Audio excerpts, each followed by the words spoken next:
because of truth and the biblical worldview. The U.S. Constitution obligates our government to preserve and protect the rights that our founders recognize come from God, our Creator, not our government. I believe that Scripture in the Bible is very clear that God is the one that raised up each of you, and God has allowed us to be brought here to this specific moment in time. This is Jenna Ellis in the morning. Good morning. Good morning. It is Tuesday, March 11th, and the government is staring down a potential shutdown as the March 14th deadline looms. So the passing of the continuing resolution, according to House Republicans, even the Freedom Caucus, is of vital importance. And so the Freedom Caucus yesterday actually endorsed and approved that. So it seems like Representative Thomas Massie, who I adore, and I think he's amazing and a wonderful, principled conservative, it seems to be the only one on the Republican side not voting for it. So yesterday, President Trump put out a pretty scathing post against Massie and saying that he might try to primary Thomas Massie, who got a lot of support. Actually, Massie did on social media, and a lot of even Trump supporters are saying, no, we love Massie, we need more Massies. And I agree with that. I actually posted on X that we need more Massies, less rhinos. But the passing of the CR, at least according to Republicans, and this coming from PJ Media, as we approach the March 14th deadline to fund the government, Democrats are playing their favorite game, manufacturing a crisis to force through their bloated spending agenda, while Republican leadership works tirelessly to pass a sensible continuing resolution, or CR, that would free spending and secure our southern border. Democrats are deliberately orchestrating a shutdown. Their endgame, protecting their precious slush funds and derailing President Trump's America First agenda. And of course, stopping the Department of Government Efficiency, or DOGE, dead in its tracks. And Senator Markwayne Mullin talked about that last week, and talking about how some of the GOP budget should really be titled the Doge Act, because that's what Republicans are aiming for. This is what he posted on X. We're getting a lot of questions about what's the difference between the House budget that they voted on last night, reconciliation budget package, whatever you want to call it, or the Senate version that we passed last week that was, the all-night vote-a-rama. By the way, because some people are calling it budget, some people are calling it reconciliation, why don't we just call it the Doge Act? Because really this is about President Trump's agenda, about pushing forth his agenda, making the cuts, getting us healthy, making sure our defense is strong, making sure our economy is strong, making sure our energy sector is strong, making sure our military is strong, and then locking in taxes. So what's the differences between the two?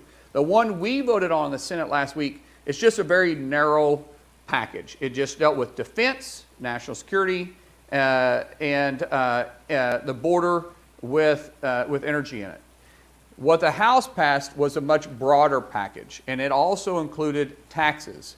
Now, the current tax policy, we're just looking to extend it. The problem is this only extends it for up to 8 years. The president, if you're paying attention today, just put out a Truth Social post that him and I spoke about earlier today about asking the House and the Senate to make them permanent. And I will tell you, I don't want to see these expire. And that's exactly what we're facing right now. If we don't do something, they're going to expire.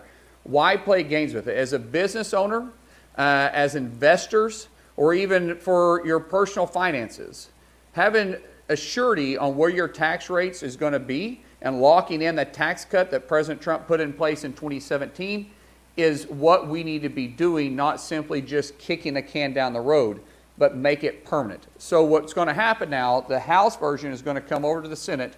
We're going to amend it. We're going to try to make we're going to make the tax policy permanent, and then we'll send it back to the House, and then they'll vote on it. So that's what happened, is that it's sent back to the House, and Town Hall Media Hugh Hewitt said this: do not let the government shut down. Keep the deportations going. Keep the defense buildup rolling. Keep the Doging, get it done, pass the CR. So let's welcome in Tho Bishop, who is the Director of Communications at the Mises Institute. Tho, so where are we at? Because, a lot of conservatives are very concerned, I think, and perhaps rightly so, as my my colleague and good friend Abraham Hamilton III put it this way: how are we both doging with trying to cut the bloat of the federal government, but also seem to be diving with doing this kind of what seems like a massive spending package, at least according to people like Massey? Yeah, well, the reality is that a lot of this is pure theater. And so you're going to have senators, you're going to have the majority of the Republican caucus in the House talk about how much, golly gosh darn, they just love Elon Musk and how much they love Doge and try to use that branding to ignore the fact that these are completely unserious spending bills because Congress doesn't work when it comes to reducing spending. That's the bottom line. That's the entire reason why Doge is so necessary to begin with, is that the incentive structure for your average member of Congress, no matter what they claim to believe in, is to try to protect the bacon for their in-house districts. And so I think it's like the CR bill, for example, the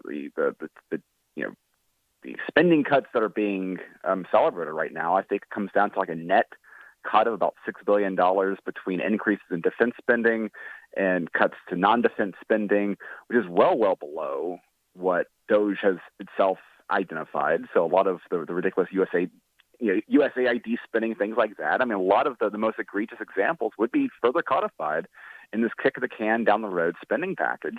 And so that's what Washington looks like.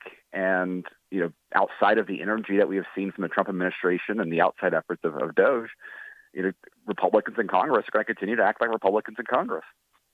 And that apparently includes the House Freedom Caucus, because the HFC official position in their press release late yesterday said that the 6-month spending freeze continuing resolution they support that. So the fiscal year 2025 continuing resolution. So they say this contrary to Congress's longtime abuse of this legislative tool, this CR is a paradigm shift. Is that maybe going a little too far to call it a paradigm shift? Yeah, absolutely. And I understand, again, if you're the House Freedom Caucus, you're in a tough situation because you've got two outcomes here. One is that you can accept what you're getting with this CR, or you force Johnson to have to make a deal with the Democrats, which is going to end up with the worst piece of legislation. But it's not a paradigm shift. I mean, right, the entire, fast forward to way back to the end of 2024, right? Or when they were identifying that a lot of the frustrations that stripped Roy and the Thomas Masses of the world were the fact that, that whole traditional budget process, right, of passing, individualized bills for different appropriations, right? The whole reason why Mike Johnson's Speaker of the House in the first place, the whole reason Kevin McCarthy was fired, way back in that ancient history, was because we don't handle the appropriations process in a serious, thoughtful way, and that's exactly what we got here. So what paradigm shift is here? I mean, maybe the fact that you save a penny, more than you have in the past, maybe that's a paradigm shift. I'll take it. Again, and it's better than what you'd have gotten if the Freedom Caucus did not sign on board, right? Because you would have had to work with Democrats. So again, I have sympathy for some of those members that actually do care about this sort of stuff, having to deal with those two different trade-offs here. But the much more fundamental thing is that the majority of the Republican caucus is just not going to be serious about this sort of stuff, and that is the real threat here. And because we have the most pressure that we've ever seen from executive branch on a spending issue, and this is these are the results we're getting right now. And I'm speaking with Tho Bishop, who is the Director of Communications at the Mises Institute. You can follow him on X. And so where would this go from here? I mean, if this is likely going to pass and we'll have this CR, and then Doge will continue doging. So when you have kind of these two really competing interests, with then the majority of Republicans in Congress and the Senate suggesting they want all these spending cuts, but then not really putting the weight of their power of the purse strings behind it, how much can Doge really accomplish? I think it's the continuing campaign of highlighting what all are in these what is all the grift within the regime that is been there for so long that people don't think about it, shaming politicians into doing their jobs, and then hopefully get to the point where there's enough pressure building up here. But I mean, the problem is that it's on that issue, on the spending issue, I'm not particularly optimistic about the realistic outcomes, because I think that the energy that we've seen from Doge's efforts has far exceeded anything that I thought was possible going into this administration. I think they've done a great job on a number of fronts there. And still we're in this situation. So so how does that look like? What levers are needed? I've always kind of thought that if I were in the Trump administration, I would recommend calling for a national emergency over the government spending, because that's truly what it is, and we need it to be treated like that beyond Sunday morning talking show talking points. So how this process looks going forward, I mean, it's important right now to kind of kick the can down the road to not have to deal with the shutdown consequences, because the most important thing in many ways is to keep the Trump's momentum going at this part. And there's other factors out there that are creating kind of the first little headwinds against the administration after all the energy that we've seen. So the stock market situation's not going right. They're not going great right now. There's some bubbling concerns about tariffs and things like that. Getting this, the biggest advantage of this particular bill is getting the concerns about a government shutdown, which personally I don't particularly mind. I mean, shut it all down as far as I'm concerned, but it never really works out politically for Republicans. Try to give a little more runway, and I don't know if the administration continues to take a more aggressive, harder line on the spending side of things, or ultimately push comes to shove next time it comes to the true budget cycle, when you're dealing with the much larger appropriations process, when you're dealing with the tax cuts and things like that. If the stick is once again going to come out to those saying that we're not cutting enough, like what we've seen with Thomas Massey in the last 12 hours, or if or is that the opportunity where, with a more robust, comprehensive package, that's something more tangible in terms of the spending side of things that are going to be addressed. So we'll see. I'm not particularly optimistic about this, though. Yeah, and you mentioned, Tho Bishop, the tariff situation, and in NBC's Morning Rundown just an hour ago, this was the headline: stocks tumble after Trump imposes tariffs. Trump and the White House downplayed a dip in the stock market after the president imposed new tariffs on Canada and Mexico. And so yesterday, the S&P 500 had its worst day since September, wiping out all of President Donald Trump's post-election gains. Meanwhile, the NASDAQ had its biggest one-day drop since 2022, plunging deeper into quote-unquote correction territory as the Dow Jones Industrial Average dropped by roughly 2.1%. So let's talk about tariffs and where the conservative position truly is, because obviously Trump is using this as a tool. It doesn't look like he's backing down from imposing this. And he calls it reciprocal, and he's saying, if we're paying tariffs, then these other countries need to be paying us as well. And then he thinks that we'll kind of average out and everything will go down. So what should be the conservative view on tariffs? Well, trade first and foremost is a good thing. It's a very important thing, and that cannot be ignored. And Trump has plays this particularly interesting game where on one side he talks about how tariffs are going to make us rich. We're going to replace the income tax with tariffs, all this sort of stuff, explicitly pro-tariff. But then when you kind of look under the hood, right, he loves making trade deals. His entire truth post about reciprocal tariffs was itself sort of a way of telling other countries they need to reduce their trade burden with us as a way for us to reduce our trade burden with them in this dynamic. He's talking about having free trade deals with Argentina. And so in many ways, he doesn't fit the box of either being a traditional, free market, free trade guy, nor truly a protectionist. It's more kind of an economic policy designed out of addressing the perception of us being ripped off. And I think in some cases that's very, very correct. I'm not going to say in all cases identified here. I mean, I've got plenty of complaints about Canada, but there's important fertilizer in particular. There's important resources we get from up there in the north. So there's a level of nuance, particularly since Trump likes to use it not necessarily as an economic tool, but more as sort of a foreign policy diplomatic tool, which there's a very interesting approach to that dynamic. Of course, the other side of it is that this entire concept of this golden age of free trade is that we've had plenty of government intervention within those this golden age too. So some people like that are attacking Trump on this issue kind of I think get that history wrong as well. But whatever it is disruption from the kind of long-standing policies, and so it's not surprising to see the stock market, for example, not particularly like disruption because it usually doesn't matter what that policy is. A change from the norms gets people to freak out, and of course you add to that.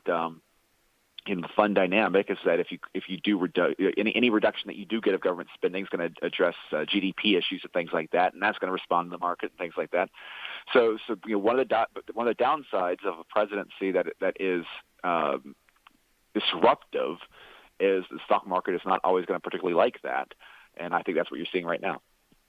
Yeah, well said. I mean, Trump's middle name is divisive, pretty much. I mean, that just is an apt description. And so, he's changing everything. And I think that's the point, and that's part of the mandate in Washington. And so the predictability that the market stability likes, and of course the establishment in Washington likes, they want things to go along with the status quo. When Trump represents so much disruption, then we're going to have some of these differences. And so, of course, the left is going to take advantage of a lot of these headlines to suggest, oh, well, we shouldn't be doing things the way that Trump wants to. Let's go back to the old establishment way. But do you think that this will overall even out if we get DOGE to the point that we are actually reducing a lot of government spending and tariffs work in the manner that Trump wants, and ultimately disruption, while maybe uncomfortable in the short term, will get us eventually where we want to be in the next 2 to 4 years?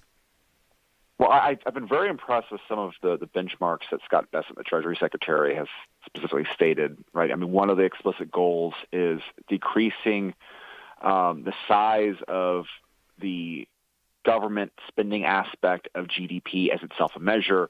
That plays a big role in particular, with a particular focus on the employment side of things and the role that, a lot of the job gains that we saw for the last several years with the Biden administration, right? Most of those were government jobs, and there's much further on the productive side of things. So when I hear Bessent identify different sort of benchmarks for the way that he sees success, I think he gets a lot of big picture things a lot more right than people that we usually see in that position.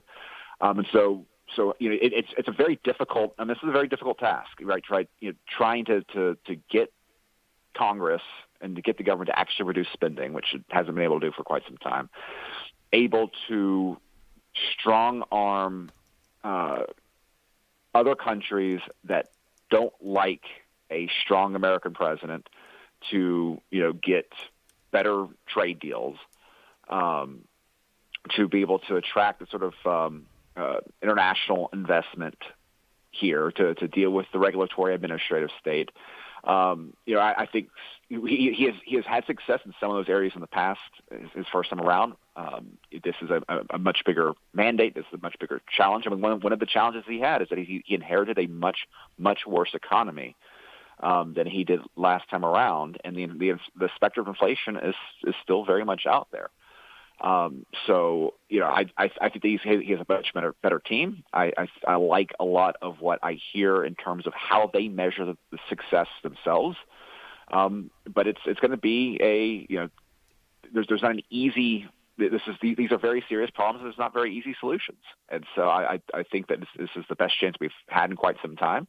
But it's a complicated puzzle to figure out. So the outcomes ultimately are going to.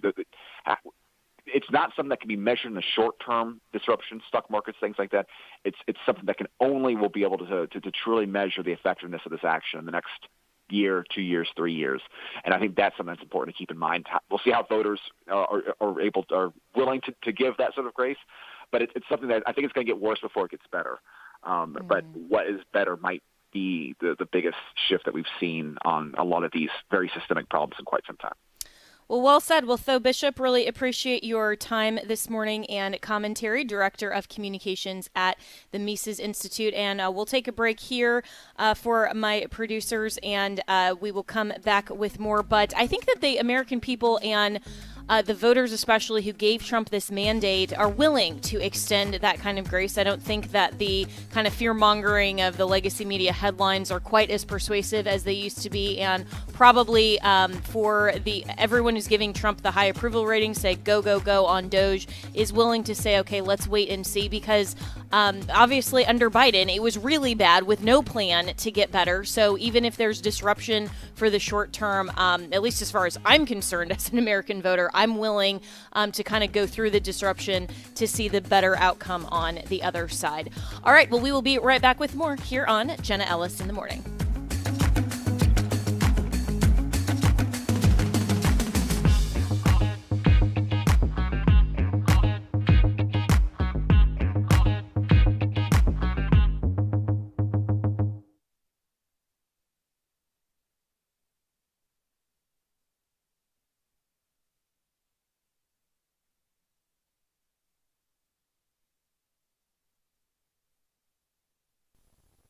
Hey, it's Michael Woolworth with Bible League International. You know, it was 110 degrees in Ethiopia, Africa. Hundreds had gathered for Sunday worship outdoors, and I learned that some had walked an hour or more just to be there. Afterwards, I met Cademan, hunched over a table and frantically copying scriptures from an Amharic language Bible to a lined piece of paper. Then his face turned sad as he closed the Bible and handed it back to its rightful owner. Only a few in that church to have a Bible. You see, Cademan loves the Lord, leads his family, is faithful at worship, but he's never read a single verse in his own Bible because he does not own one. While we in America can open our Bibles every day, 9 of 10 Christians in parts of Africa are denied God's Word. And that's why Bible League is focused right now on Africa, the place in the world where Christianity is growing in the greatest numbers. A Bible can be sent for $5. $50 will send 10. Learn how you can be a blessing by calling 800-YES-WORD. 800-YES-WORD, or by visiting sendbiblesnow.org. That's sendbiblesnow.org. Share-a-thon is coming. I learned of American Family Radio via an angel visitation many years ago. I was sitting in my car on a summer afternoon with the windows open, eating my lunch and listening to Rush Limbaugh. This woman came to my open window. I had never seen her before. I have never seen her since. She asked what I was listening to, and I said, Rush Limbaugh. And she said, let me tell you about something else you may like. And she told me about our local station for American Family Radio. And I said, I'm going to turn it out right now so I won't forget. And I did. I've been listening ever since. Did we inspire you? Did we encourage you? Or did we help change your life for eternity? Call 877-876-8893. Leave a 1 or 2 minute message and then be listening April 8th through 10th during Share-a-thon. And thank you for listening to American Family Radio. Hello, Americans. I'm Todd Starnes. Stand by for news and commentary next. Church on the Beach in Los Angeles County may have one of the prettiest sanctuaries in the nation. They literally worship on the beach, in the sand. They've been doing that for 18 years now. More than 100 people attend services, a ministry outreach for Californians who might never step foot in a conventional church. But their days of worshiping on Redondo Beach may be coming to an end. The Department of Beaches and Harbors now says religious groups will only be allowed to host 6 activities per year on the beaches, and they would have to pay a $250 fee. And the rule only applies to churches. The American Center for Law and Justice is representing the Church on the Beach, and they say the government's broken the law. For now, though, the county has granted at least a temporary reprieve. So if you plan on worshiping at Church on the Beach, you might want to bring your Bible on Sunday and some sunscreen. I'm Todd Stearns. Welcome back to Jenna Ellis in the Morning on American Family Radio. Welcome back. And the left is having a complete and total meltdown over Trump's plan to abolish the Department of Education. And it's kind of glorious to see, by the way, because for so long, the teachers' unions and the left have been so entrenched in the way that everything was. I mean, we talked about disruption in the last segment. I mean, this is a huge part of Trump's mandate and how the administration is pushing forward with disruption to actually, as much as they can, abolish the Department of Education, return the subject matter and funding, all of that, back to the states and to parents, to individual students and parents and families who rightly should have the resources and the funding that follows each student, not the government's selected schools and the government-funded schools, to choose for themselves their best plan for education. I mean, that is a right that parents have, and that we as individuals with freedom and liberty and God-given rights in this country should have. And finances should not be in the way of that when the government is only providing one specific pathway or incentivizing basically for publicly funded institutions rather than students to do what is in their own best interest for education. I mean, this is where, do you want indoctrination or do you want merit-based? Because students who learn more and learn better will ultimately contribute more to the workforce. But of course, that's not what the left is all about. So Randy Weingarten, who is, of course, like the poster child of liberal meltdown this week, had a total meltdown on MSNBC. And this was just one of several clips. But here is how she is just squawking and is so very mad about taking away funding from public schools. This is cut 3. Is why so many people are so mad about it, because they're just taking opportunity away from kids that don't have it. So billionaires, kids of billionaires, they have it. They go to private schools. Everyone else, 90%, go to public schools. Don't take away their opportunity. So let's stay on the facts. Sorry, no, I'm do really not angry about this. No, because this I'm is what really people angry. need to hear. I taught kids in Clara Barton High School in Brooklyn, New York. Oh, no, don't stay on the facts. Don't apologize for just, ranting and going totally off base on the facts. But, that's MSNBC. But also, Randy Weingarten also said that she knows that states will use education dollars for vouchers and, other things. And so obviously, this is more about taking away the funding for publicly funded institutions and indoctrination camps and teachers unions and all of those incentives, rather than providing actually a great education and choice for students. But listen to more of Randy Weingarten. This is the last one, I promise, because it's hard to listen to her squawking unless you're just laughing like I am. But this is cut 2. Equally pernicious, they're saying, oh, don't worry, let's block grant it. So we'll give it to a state education department. Right. So, and then let the state education department decide what to do. So we know, for example, what Texas would do. Right. They'll use it for vouchers. So they won't give it to the kids who have it now. They'll just give it for vouchers. Catholic schools, religious schools. Oh, the horrors. Well, let's welcome in Corey DeAngelis, who is one of the best school choice advocates in the country. He's also an author and senior fellow at the American Culture Project. And Corey, you posted both of these clips, and I think we're laughing probably even harder than I was about this. But I mean, what's the problem here with actually with dollars actually following students rather than state-funded institutions? Well, I'm glad she said the quiet part out loud and revealed why she's actually concerned about the Department of Education going away. It's not because kids are going to be less educated. It's because she knows her power is slipping away from her fingertips. She's no longer going to be able to have a monopoly on the minds of other people's children. Guess what? Oh, the horror. Some states might choose to give that money back to the parents to raise their own kids in the way that they see fit. So Randy Weingarten said she's angry. I think she's more afraid than anything else. But why wasn't she angry about the schools being closed for a couple of years in union-dominated districts that hurt kids academically, mentally, and physically? Why wasn't she angry about the decades of learning loss caused by those closures? Why wasn't she angry about the 35% chronic absenteeism rate in places like New York City? Why is she angry about 40% of kids having, of the Baltimore high schools having 0% math proficiency rates? The thing is, this is great news. If Randy Weingarten's upset, I think it means something great is happening in education. That means she's afraid her control is slipping. And the good news is we already are making a lot of momentum in red states. We've had 15 red states pass universal school choice in the past 4 years alone. And I'm in Texas right now in Austin. And today we have a House Education Committee hearing on a universal school choice bill. One already passed our Senate, and we have 76 co-sponsors in the House, which is just enough votes to make it past this chamber as well. So it looks like Texas will be number 16 on the states with universal school choice. And it's Randy Weingarten's own fault. She fought to close the school. She showed parents through Zoom school what was happening in the classroom, and conservatives, independents alike, they were upset. They didn't want indoctrination. They didn't want radical left activism in the schools. They wanted just the math, reading, and writing. They wanted the basics. And so parents made their voices heard, and politicians are finally listening to them in the red state laboratories of democracy. Hopefully the blue states will come along too, but the red states are making the first move, and competition's a rising tide that lifts all boats. Public schools are going to get better.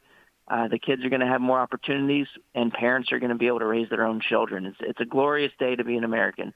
Amen to that. I'm speaking with Corey DeAngelis, an author and senior fellow at the American Culture Project. And if you are in Texas today, you can call your representatives and make your voice heard and let them know that you support this if you do, and you support school choice. And isn't this always, Corey, the leftist position that they know better than parents? They don't trust parents with their own children. I mean, this goes right along with Hillary Clinton's whole thing that, children belong to the village. It's a community. And, Biden and Kamala even saying out loud that children belong to the state rather than, as we know, not only from the rights that are protected by our U.S. Constitution, that obviously the training, welfare, education, decision-making, all of those things are specifically given to parents, but that also follows the biblical worldview that God gives children to parents. So we have this very drastically bifurcated worldview, but it comes down, I think, to the fact that the left always wants to make the decisions for you rather than having the individual, for ourselves or for our kids, make our own decisions and exercise our own freedoms and liberties. I mean, that's ultimately what I think the school choice debate comes down to. Yeah, they think they know better than parents. They think they own your kids. You look at Becky Pringle. She's the other union boss of the largest teachers union, the NEA. I just posted a video of her where she says, this is for our babies. No, they're not your babies. They may be your students for part of the day, but they're not your children. And you had Terry McAuliffe in Virginia lost an election over this when he said, I don't think parents should be telling schools what they should teach. A Democrat lost to a Republican on the issue of education. Glenn Youngkin was victorious. And I think Republicans, if they lean into this issue, they're going to win more elections. Trump was the leader on the issue of education against Kamala Harris, according to Atlas Intel polling on 2 occasions. And he won the parent vote by 9 points, according to exit polling back in November. So Trump is showing the American people why he won that. He ran on the issues of school choice. He ran on abolishing the Department of Education. I hope Linda McMahon gets in there, and she was confirmed on a 51-45 party line vote. I hope she can get in there and body slam that unconstitutional department once and for all. The thing is, we need enough votes to overcome a filibuster. You need a 3/5 majority, 60 votes in the Senate. I don't think Democrats are going to come along based on their vote against Protecting Women and Girls in Sports Act. They all voted against it. And so we didn't have enough votes to invoke cloture to stop the filibuster for that bill.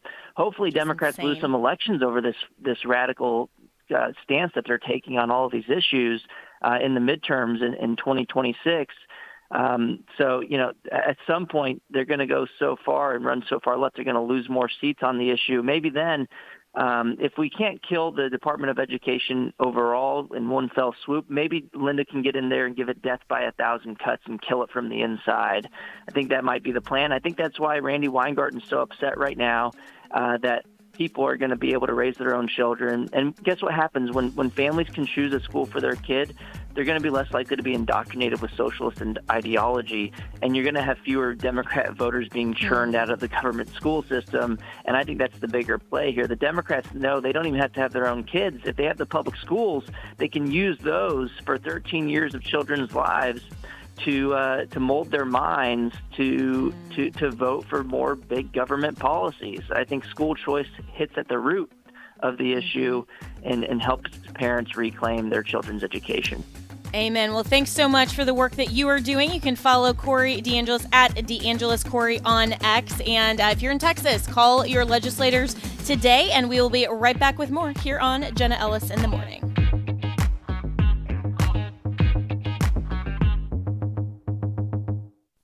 We don't have to be like the 10 that said it can't be done, it's too big, the Giants are too big. We need to be like Joshua and Caleb and say, you know what, there are giants. This is a massive problem. When you have a nation that is ignorant of the principles that produce a free society, start where you can. It's the only way I know. It's a little bit at a time. Join Walker Wildman and Rick Green as they tackle today's issues from a biblical and a constitutional perspective. At the Core, 1 p.m. Central weekdays on AFR. If we lose this cultural war, we're going to have a hedonistic, humanistic society. Discover the story of the culture warrior Don Wildman and how he went head-to-head with Hollywood, Playboy, the homosexual agenda, and the Disney empire.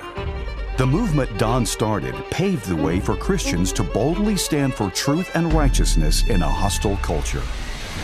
Watch Culture Warrior today for free. Visit culturewarrior.movie. Justice is turned back, and righteousness stands far away, for truth has stumbled in the street, and uprightness cannot enter. My name is Abraham Hamilton III, and this is the Hamilton Minute. In a brief, unsigned opinion, Chief Justice John Roberts and Justice Amy Coney Barrett joined the regressive wing of the U.S. Supreme Court in a 5-4 decision to deny President Trump's request to freeze $2 billion in USAID spending. Justice Samuel Alito, joined by Justices Thomas, Gorsuch, and Kavanaugh, wrote in dissent that he was stunned that the majority ruled in this case that a single district court judge who likely lacks jurisdiction has the unchecked power to compel the U.S. government to pay out and probably lose forever $2 billion taxpayer dollars.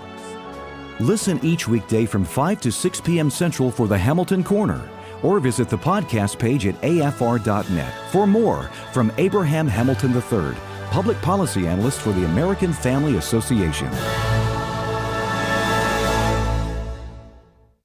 Let's see, if something costs less, a lot less, but people are actually happier with it, that sounds like something to look into, and that's MetaShare. Maybe you've heard joining MetaShare can save you or your family up to $500 a month, and that's huge, but it's also true. People are just happier with it. They love being part of something that reflects and promotes their values and what they believe in.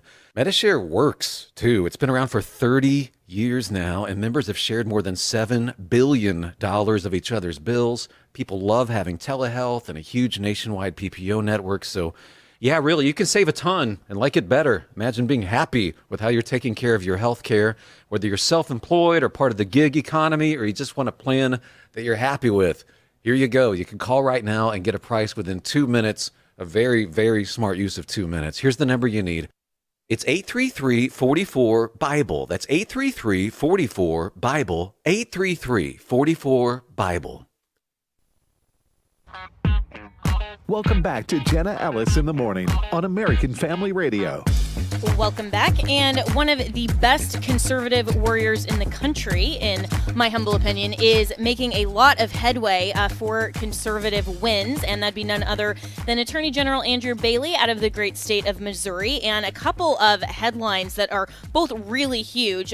First, the Attorney General has secured an historic $24 billion judgment against China for unleashing the COVID-19 pandemic.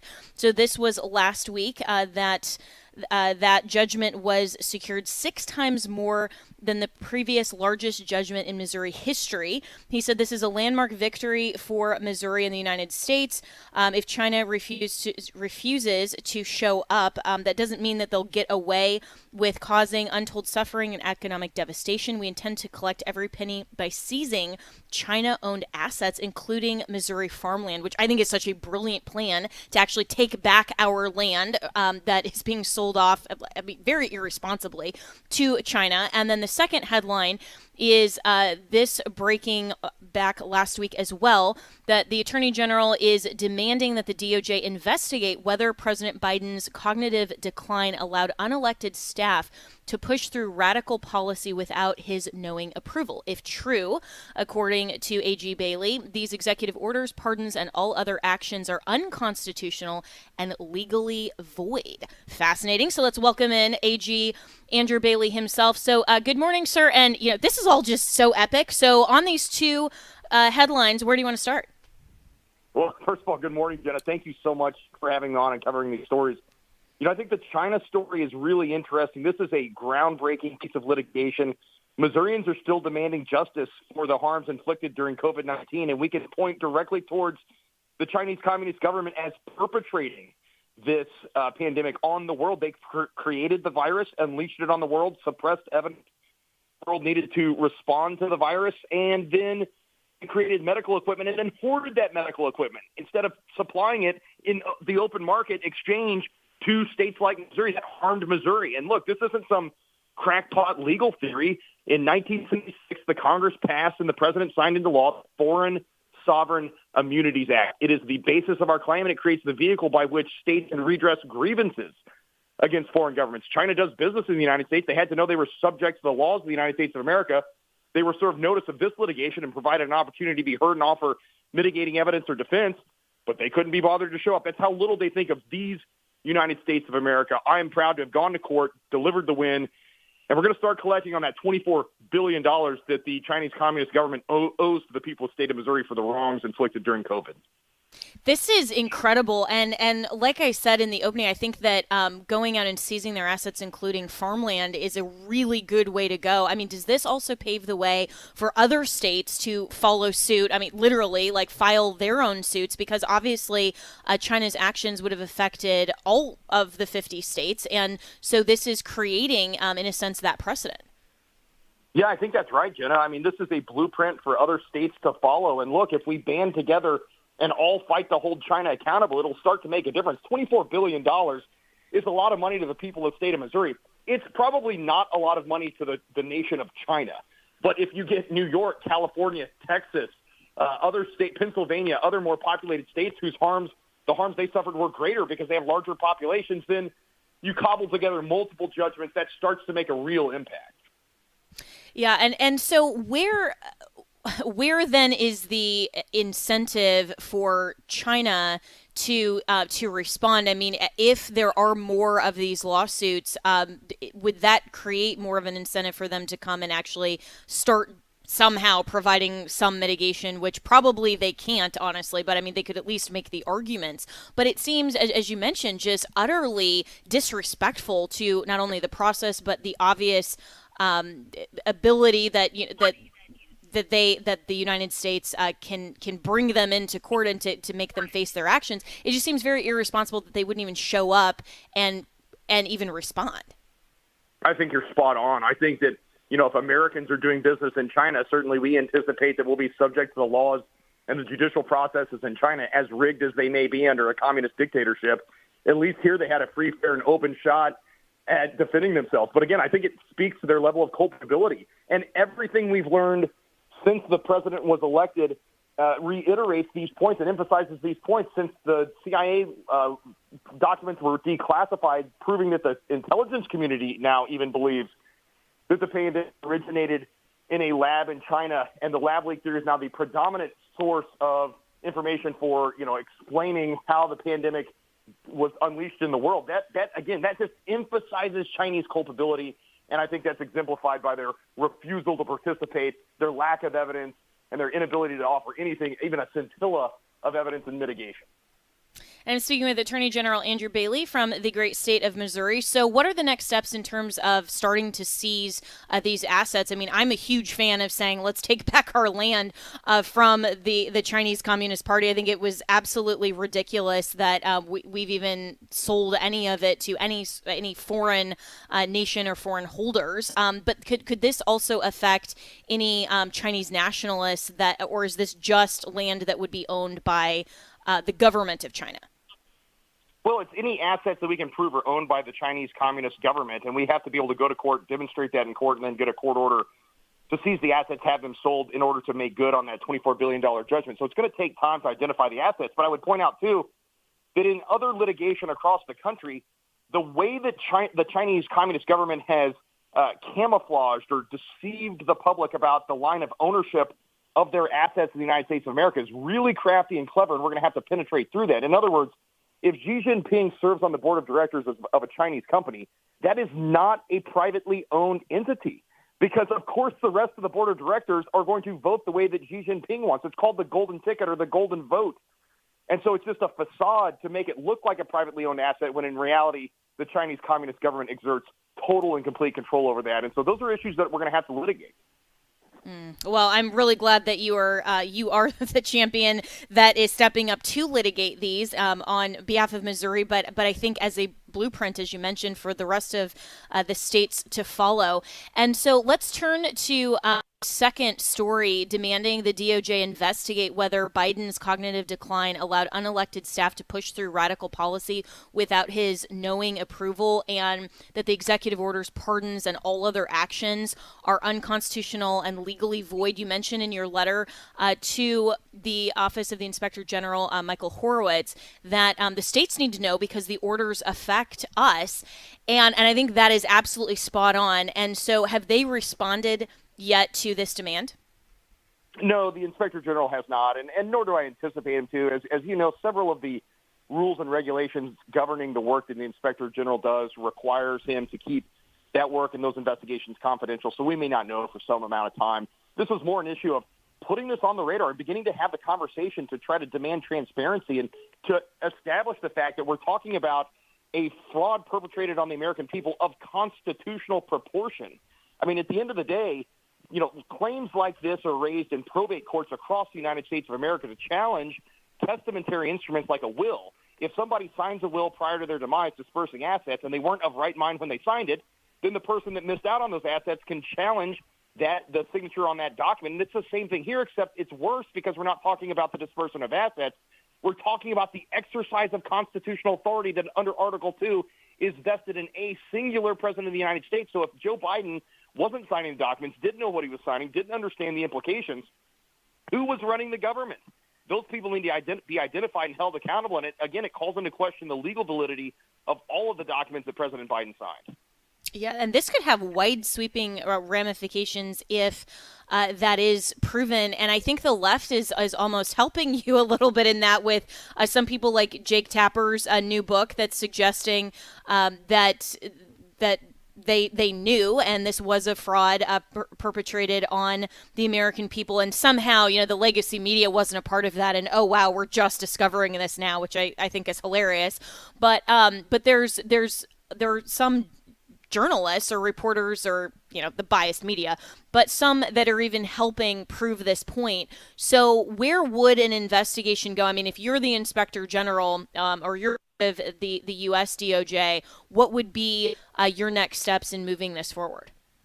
Well, again, I think we've got to pinpoint who was making the decisions, what conversations were had with Joe Biden during his cognitive decline. And as you point out, there's an increasing quantum of evidence to corroborate the notion that he was not of sound mind. I mean, shoot, his own Department of Justice in February of 2024 said he didn't have the mental acuity to form the requisite mental state of an intentional act. Well, if he can't form the requisite mental state for an intentional act, who then was putting legal documents in front of him for his signature or auto-pinning those on his behalf, as the Heritage Foundation pointed out? And so I think those individuals need to be identified. They need to be interviewed and on the record state what observations they made. We know that Speaker Mike Johnson had conversations with the president in 2024 where he accused the president of signing executive orders that harmed U.S. energy, and the president didn't know anything about it, claimed he hadn't done it. And so all of this evidence put together leads to the conclusion that these documents are not legally valid, and that's a determination a court ultimately will have to make. But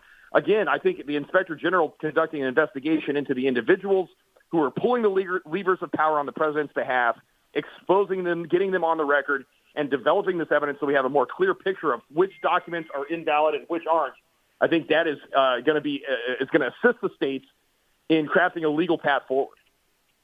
And I'm speaking with Missouri Attorney General Andrew Bailey, and this is a fascinating constitutional question as well, because at least to my knowledge, there isn't really precedent on this, even though in American history, we've had, a few other scenarios where we've questioned, the validity of some executive orders and pardons and other things, but not for substantially the precisely same reason. So what would be the landscape in terms of perhaps avoiding these kinds of contests in the future? Because so much, at least in the court of public opinion, has wanted some kind of cognitive test during Biden's presidency, when it was very clear to just the average person looking at Joe Biden that he's not all there. And we all knew it. And yet the media kept telling us, don't believe, your own eyes. And yet there was nothing that was done during Biden's presidency. Now it's only after the fact. Well, his cabinet should be censured. At the end of the day, the drafters and ratifiers of the 25th Amendment created a safety valve for precisely this type of scenario where the president is operating under a disability that eliminates his ability or precludes his ability to carry out his constitutional duties and responsibilities. And the cabinet had a responsibility to act on that. And certainly the Department of Justice, Merrick Garland, Biden's attorney general, his organization had identified that the president couldn't form the requisite mental state to commit an intentional act. Well, that then triggers the 25th Amendment, and his cabinet had a responsibility to act. They should all be sanctioned, censured, and investigated for that.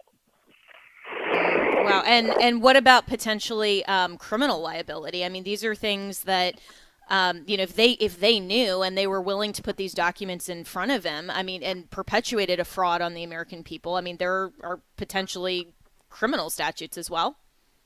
Absolutely. Fraudulent behavior, forging documents, authenticating documents that purport to have an authenticity they don't actually have. And again, it's a fraud of constitutional proportion. That's why those wrongdoers need to be held accountable. And then last question for you, and I know that that you need to run here, Attorney General Andrew Bailey. I'm so excited to have this conversation with you this morning. So where should Pam Bondi go from here with something like this? The Inspector General investigates, but in terms of the U.S. AG and her overall role and scope, we've heard so much about the Epstein files, some of these other things, but in my view, this is even dramatically more important. Well, and I think that I have a lot of faith and confidence. I fully trust that Attorney General Pam Bondi will do the right thing. And look, the Inspector General has a process. That process is governed by regulations at the Department of Justice, and I'm certain that it'll be taken seriously and it'll be put through the process. And the Inspector General will ultimately likely make a recommendation to General Bondi. But I have full faith and confidence in General Bondi and her Department of Justice. Boy, what a different world we wake up in March of 2025 than in a year ago in March of 2024, when the President Biden had been declared by his own Department of Justice to be incompetent, and yet no one did anything except serve up legal documents to affix the president's signature to in a fraud on the American people. Wow. This is so well said, and this is why elections have consequences and why we all need to engage in our civil government process and really hold we the people very seriously, that we hold the keys to our government offices, and no one in this country is entitled by heritage, conquest, or otherwise to public office. They truly need to serve. So Attorney General Andrew Bailey, thank you for serving the people of Missouri and conservative principles overall, and we'll really look forward to following up on both this request to the U.S. DOJ as well as the massive win against the Chinese Communist Party. So you can follow Attorney General Andrew Bailey at AG Andrew Bailey on X. And, this is why, as I've been saying again and again, this is why leading up to the midterms, all of these things matter, and why we need to continue to encourage all conservatives to get out and vote and ensure that we can have a substantial conservative margin that is filibuster proof in the Senate, and make sure, and this isn't just, the Republicans versus Democrats, because Rhino Republicans are sometimes just as ineffective or worse than some Democrats. So this is about getting the right people in office to advance not only Trump's mandate and his agenda, but also on the state level as well. I mean, if the people of Missouri didn't have all of their elections and they didn't support people like Andrew Bailey, and like here in the state of Florida, Governor DeSantis and others, then we wouldn't have such conservative wins. So be engaged, and you can always reach me and my team, Jenna at afr.net. The views and opinions expressed in this broadcast may not necessarily reflect those of the American Family Association or American Family Radio.